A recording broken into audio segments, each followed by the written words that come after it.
And jury selection is set to begin today in the historic trial of Hunter Biden. The president's son is facing felony charges, accused of knowingly lying on a federal form about his drug use in order to buy a gun. It marks the first time ever the child of a sitting president is going on trial. ABC News senior national correspondent Terry Moran has the latest from Delaware. The trial of Hunter Biden begins at the federal courthouse in Wilmington, Delaware, the first time in U.S. history that the child of the sitting president has gone on trial. President Joe Biden's only living son faces 3 federal gun charges for allegedly obtaining a firearm while he was addicted to drugs. For years, Hunter Biden has spoken publicly about his struggles with addiction. I've made mistakes in my life and wasted opportunities and privileges I was afforded. For that, I'm responsible. Prosecutors say that in October 2018, during a time they say Hunter Biden was addicted to drugs, he purchased this Colt revolver and allegedly lied on a federal form that he was not addicted to drugs. In his memoir, Beautiful Things, Biden writing that in the fall of 2018, he had hopes of getting clean through a new therapy. Through it all, President Biden has stood by his son. I have great confidence in my son. I love him, and he's on the straight and narrow, and he has been for a couple of years now, and I'm just so proud of him. The trial is expected to be deeply personal and potentially embarrassing for the first family. Prosecutors are relying on photos and text messages from Hunter Biden, including this one allegedly sent just 2 days after purchasing the gun. I was sleeping on a car smoking crack on 4th Street and Rodney. Biden's own Attorney General Merrick Garland appointed a special prosecutor, David Weiss, a Trump-appointed U.S. attorney in Delaware, to oversee this case. Weiss reached a plea deal with Hunter Biden last year, but during a hearing in July, that deal fell apart after tough questioning by the same federal judge who will now oversee Hunter Biden's trial. ABC News senior national correspondent Terry Moran joins me now from Delaware. Terry, what are you watching for today as this jury selection starts?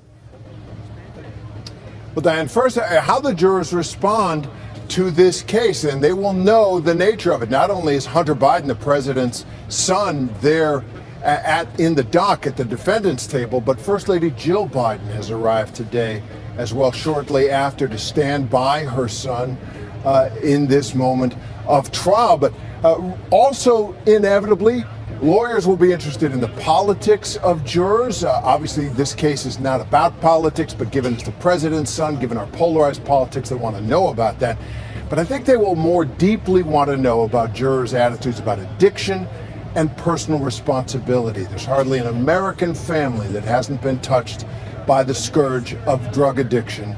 And they'll want to explore that. Drug addiction, obviously not by itself an excuse for criminal behavior. And in fact, the defense's apparent way of countering the prosecution here is to say that Hunter Biden sincerely believed at the time that he bought that gun that he was not addicted. He was struggling in therapy.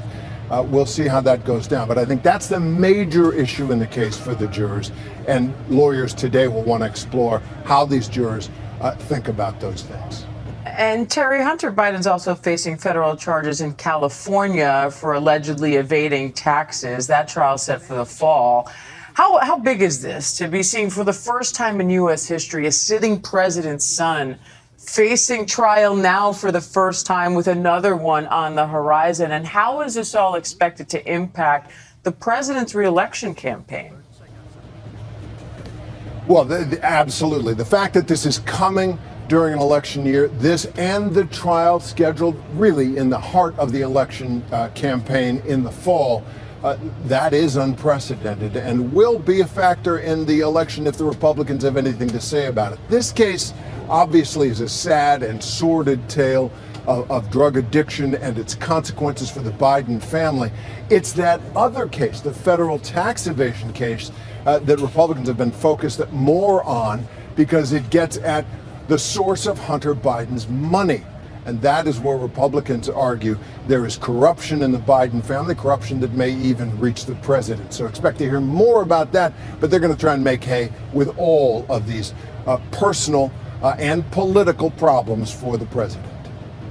All right, senior national correspondent Terry Moran. Thank you, Terry.